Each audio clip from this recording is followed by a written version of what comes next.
সবাইকে জয় যিশু, হালেলুয়া।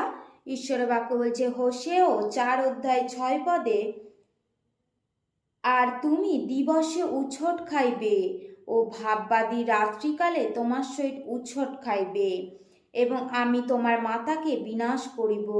জ্ঞানের অভাব প্রযুক্ত আমার প্রজাগণ বিনষ্ট হইতেছে, তুমি তো জ্ঞান অগ্রাহ্য করিয়াছ, এই জন্য আমিও তোমাকে নিতান্ত অগ্রাহ্য করিলাম।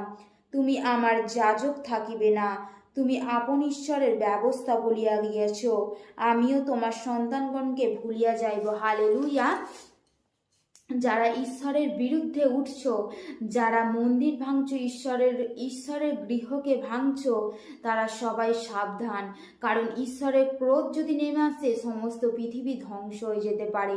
কারণ নোহের সময় নোহকে ঈশ্বর ধার্মিক বলে মনোনীত করেছিলেন, আর নোহকে দেখে সেই সময় ঠাট্টা তামাশা করেছিল।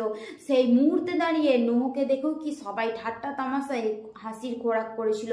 কিন্তু ঈশ্বর যখন সেই পৃথিবীতে জলপ্লাবন আনলেন এবং বন্যা আনলেন, তখন সেই ঈশ্বরের ক্রোধ নেমে এসেছিল এবং সমস্ত পৃথিবী ধ্বংস হয়ে গিয়েছিল।